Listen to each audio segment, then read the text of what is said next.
দেশের গণমাধ্যম ও সামাজিক যোগাযোগ মাধ্যমে সাবেক প্রধানমন্ত্রী শেখ হাসিনার বিদ্বেষমূলক বক্তব্য প্রচারে নিষেধাজ্ঞা দিয়েছেন আন্তর্জাতিক অপরাধ ট্রাইব্যুনাল। একই সঙ্গে শেখ হাসিনার আগের বক্তব্য এবং ফাঁস হওয়া অডিও ভিডিও সরাতে বিটিআরসি, তথ্য ও সম্প্রচার এবং আইসিটি মন্ত্রণালয়কে নির্দেশ দেওয়া হয়েছে।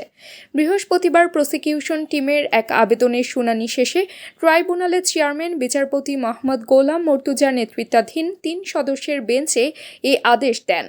এর আগে প্রসিকিউশনের পক্ষে গণমাধ্যম ও সামাজিক যোগাযোগ মাধ্যমে সাবেক প্রধানমন্ত্রী শেখ হাসিনার বিদ্বেষমূলক বক্তব্য প্রচারে নিষেধাজ্ঞা চেয়ে ট্রাইব্যুনালের সংশ্লিষ্ট শাখায় আবেদন করা হয়।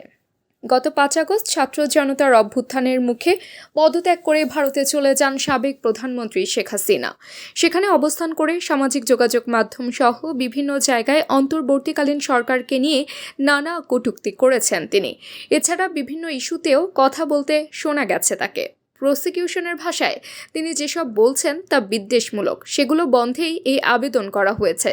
৫ আগস্ট পর্যন্ত সারা দেশে সংঘটিত গণহত্যা ও মানবতাবিরোধী অপরাধের কয়েকশো অভিযোগ জমা পড়েছে আন্তর্জাতিক অপরাধ ট্রাইব্যুনালের তদন্ত সংস্থা ও প্রসিকিউশন অফিসে।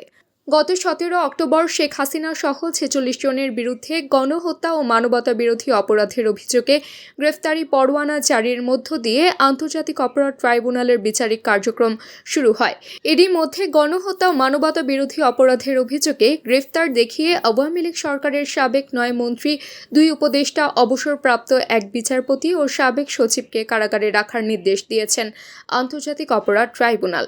এদিকে জুলাই-আগস্টে গণহত্যার ঘটনায় শেখ হাসিনার বিরুদ্ধে করা মামলার তদন্ত ১ মাসের মধ্যে শেষ করতে গত ১৮ নভেম্বর নির্দেশ দিয়েছেন আন্তর্জাতিক অপরাধ ট্রাইব্যুনাল। ১৭ ডিসেম্বরের মধ্যেই প্রতিবেদন দাখিল করতে হবে।